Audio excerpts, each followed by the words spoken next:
The only reason they had me in the Hemis Monastery in Ladakh was for that purpose, to find out who Isa was, and then to read what he was studying. And then my teachers made sure that I studied every single thing that he did. I shared with you how my teachers smuggled me into Tibet, and that was to go into another monastery called the Holy Cross, which is deep in the Himalayas itself. And it's actually built into a mountain. And that's where I read the second series of scrolls on Isha again. So there are only 2 monasteries that I know that those documents are in. And I'm not even certain they're still in those 2, because they moved them. Move them to protect them? Absolutely. Mm-hmm.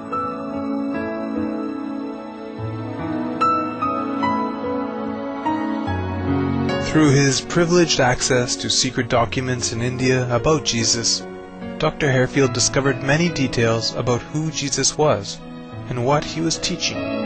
Jesus was an Essene. One of my hobbies is collecting Bibles.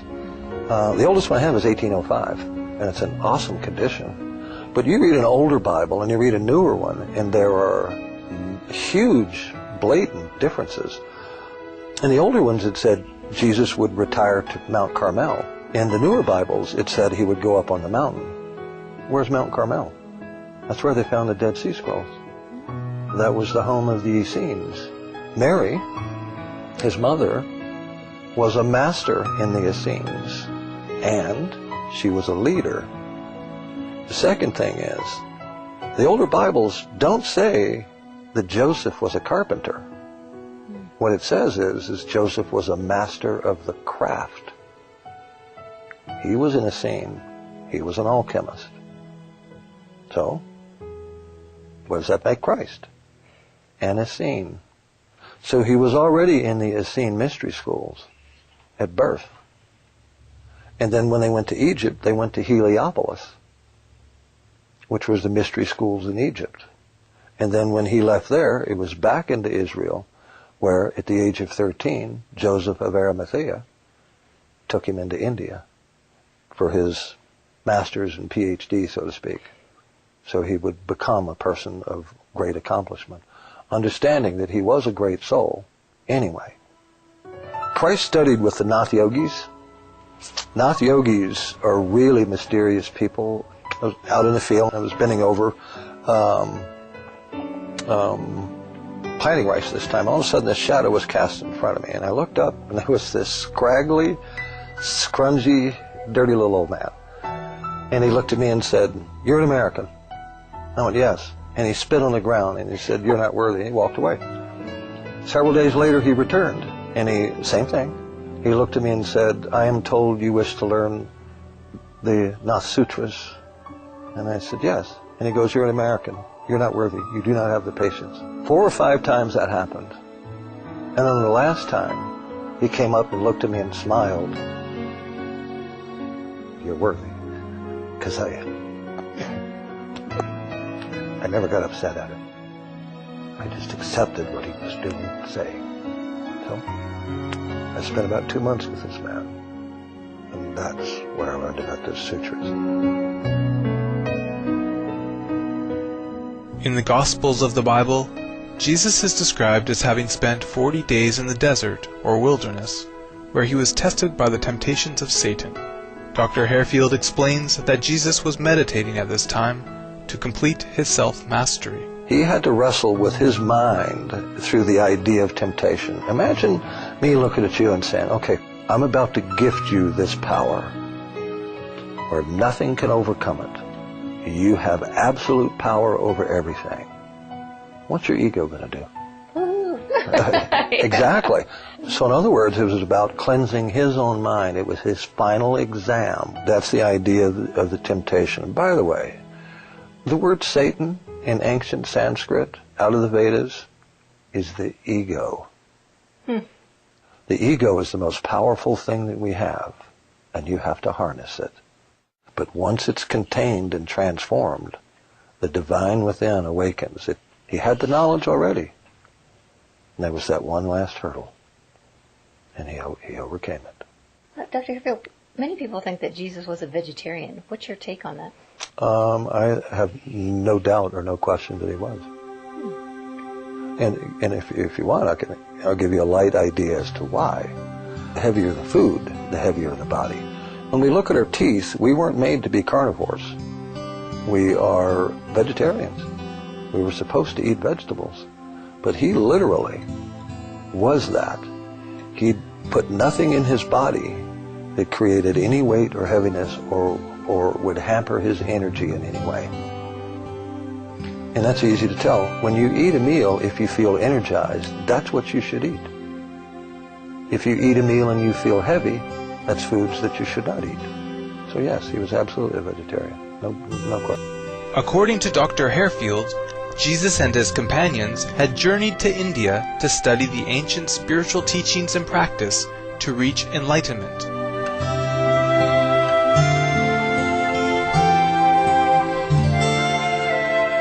He wanted to understand all aspects of all belief systems. And out of all the teachings, there were two that had no dogma. One, of course, is the Buddhist Sutras, actually three. The Krishna and the Vedas. The Vedic texts are the oldest known philosophical texts about life. And the Brahmins, the Jains, and even the Buddhist Sutras to an extent, and even the Krishna philosophies to an extent, all originate out of that one. Even the biblical texts actually originate in some fashion or another out of that text. Just like the truth seekers in Jesus' time, Dr. Harefield himself had gone to India in search of his true divine self.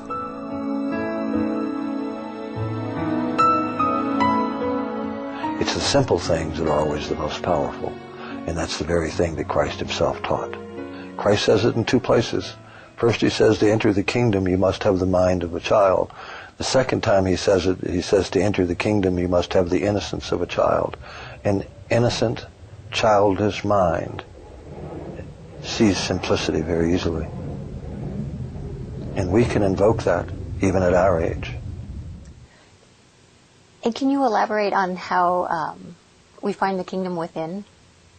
Christ said first in the book of Luke that you look here and you look there for the kingdom of heaven, yet you do not look within. All right. We also know, according to the biblical text, that God lives in heaven. Well, if the kingdom of heaven is within you and God is in heaven, where does that put God? Within you. So when one wants to find that kingdom, you begin through the idea of meditation. Be still and know. One of my teachers one day looked at me and he said, "Young man, do you like yourself?" And I said, "No, I don't." And he said, "Wait here." And he walked away. And he came back and he had, I would suppose it was like a mirror out of a woman's compact. And he handed it to me and he said, "Take this with you and sit down and look in that mirror and tell yourself that you love you." And he said, "When you've accomplished that, return my mirror." I went back to him about 30, 45 days later, and I looked at him and said, "Master, I cannot do this." And he said, "Tell me your experience." And I shared with him that every time I made that phrase, I heard in my mind all the reasons why I was useless, it was no good, it was everything negative about me. And he looked at me and he said, "No, you have succeeded, Stephen." And I said, "How?" He said, "Now you know two things that you didn't know before." He said, "One, you know your path. Your path is through that forest of every one of those things, your ego, which is the second thing you now recognize. Because every time I said that, it was my ego telling me why I didn't like me and why I could not accept me." And then he simply said, "Take one of those at a time." Not all of them.